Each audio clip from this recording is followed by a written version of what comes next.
Hello and welcome to It's All About You, the best show about you on the internet. I am B. Dave Walters, life, relationships, and spiritual coach. This is episode number 50. 50! Thoughts part 2. Okay? So, if you were watching 49, that's why I'm still wearing my fly shirt, because I shot these bad boys back to back, and we're still going on with some of the things from before. But now, before, I guess we were talking about my thoughts and kind of about your thoughts, so let's talk a little bit about your thoughts now. And I am still going to share that story with you that I mentioned before. I haven't forgotten. Actually, I'll go ahead and share it now, otherwise I will forget. I had this guy come at me on Facebook. This dude has come at me twice now. The first time, he asked me if I thought the world was getting better or getting worse. And I said, the world is what the world has always been. It's improving some areas and reducing in others. It's getting better for some people and it's getting worse for others. And it breaks even. And he's like, no, that's absolutely wrong. The world is only getting better. It's absolutely getting better. It's only getting better.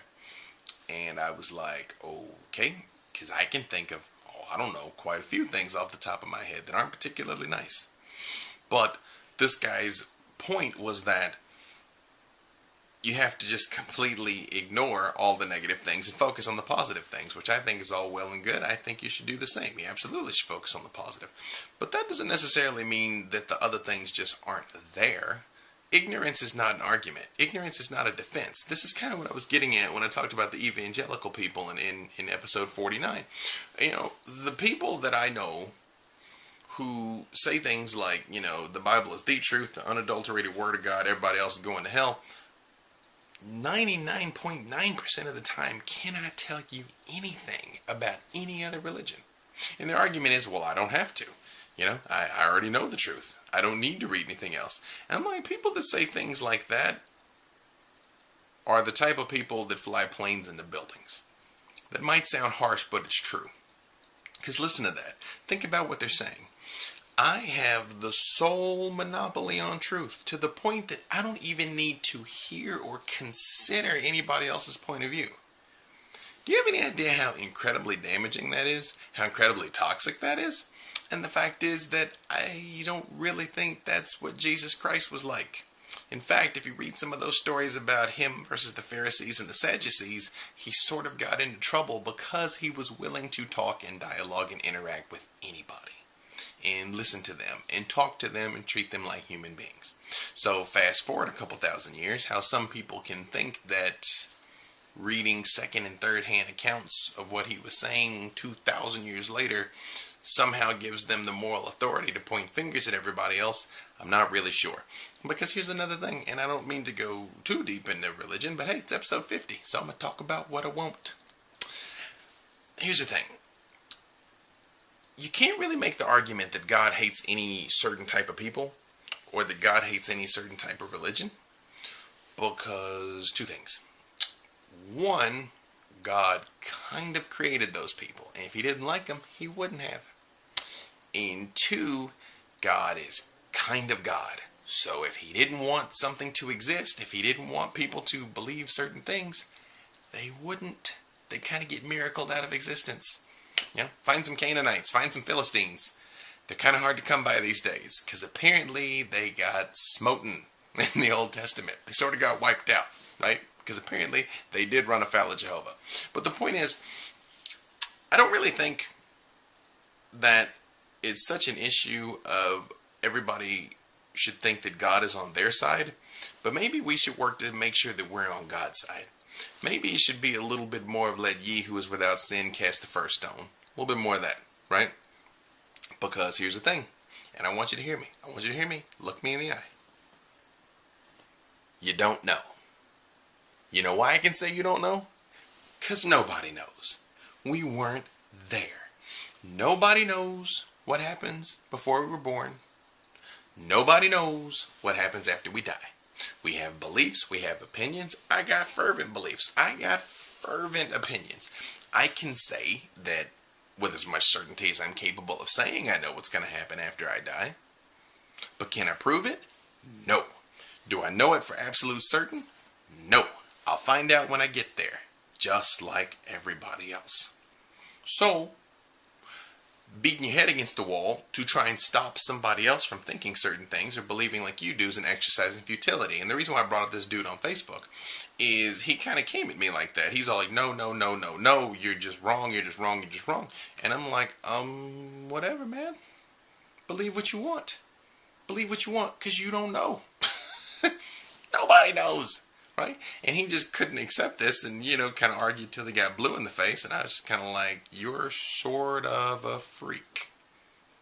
Because here's the thing. I will talk to anybody about anything. But I'm not really interested in arguing with anybody about anything. If we're going to have a dialogue and exchange of ideas, that's cool. I dialogue with you all day. Because you and I don't have to agree on everything to have a meaningful relationship. We don't have to agree to even have a meaningful exchange. In fact, it's better if we don't agree. Because here's the thing. You want to see a conversation between two people that agree about everything? It looks like this. Right. Boring. Right?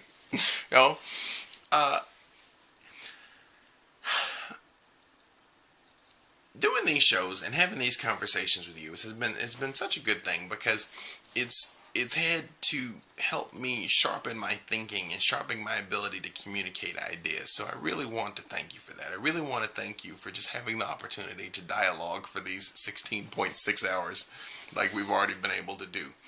But to kind of build off of what I was saying in 49 about framing things and thoughts and everything living in language, is the world really is what you make of it. It really does exist in the meanings that you attach to things. Your challenges are challenges. They're not problems. They're not crises. Actually, I do know some people that have what could be constituted as crises, but even then, they can't look at it like that, or they won't be able to figure it out, right? Look at how you're framing things. Look at how you're making things mean. Look at how you're being in situations. Look at how you are approaching things and approaching people and expressing yourself. And ask yourself, is it serving you? Is it serving you? Are there ideas that you hold in your mind that might be outdated now, that might not apply anymore, that just might not be doing you any more good? And if they're not doing you any good, let go of them. Let go of them. I was saying at the end of the last episode about how the fact that, relationships run their course and jobs run their course and situations run their course, and clinging to them is pointless.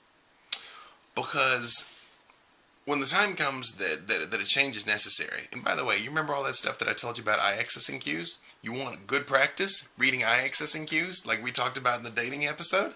Look at mine. Look at mine when I talk. Watch where my eyes go all over the place. I work really hard to keep my eyes on the camera, but sometimes when I'm thinking, they move around even when I don't mean them to. So you can look and see what my eyes do, and then you'll have an idea. Like, look where my eyes go when I mention a quote. Look where my eyes go when I'm about to make a new point. Sorry, but I sidetracked myself. Oh yeah, so things run their course. When the time comes that you think something might be at its end, when I look down, I'm looking at the clock, by the way, so that's not feelings. Things take work, okay? Second law of thermodynamics is that if left to their own devices, things fall apart, okay? They don't get better, they get worse. Things run out. So if you have a relationship and you think it might be a little dead, a little anemic, then work to bring the life back into it. Have a talk with your partner. Say, look, I think we're a little stale right now. Let's work on spicing things up a little bit. Let's get some dates going. Let's get some quality time together. Let's try some new things in the bedroom and get the blood flowing in the relationship again. Don't just phone it in on autopilot. But if you reach a point that it's not working anymore, and it's truly not working anymore, then it's not working anymore. And that's fine. It doesn't make either of you bad people. What's the point of staying in a stale, unfulfilling situation for 50, 60 years until you die? Again, for what? To impress who? People you don't even like. Okay? This above all else, to thine own self be true. Okay, I'm splitting this for my brothers and sisters on YouTube. You guys make sure you watch part 2. Everybody else, stay with me. We're going to finish episode 50. Okay, hang on.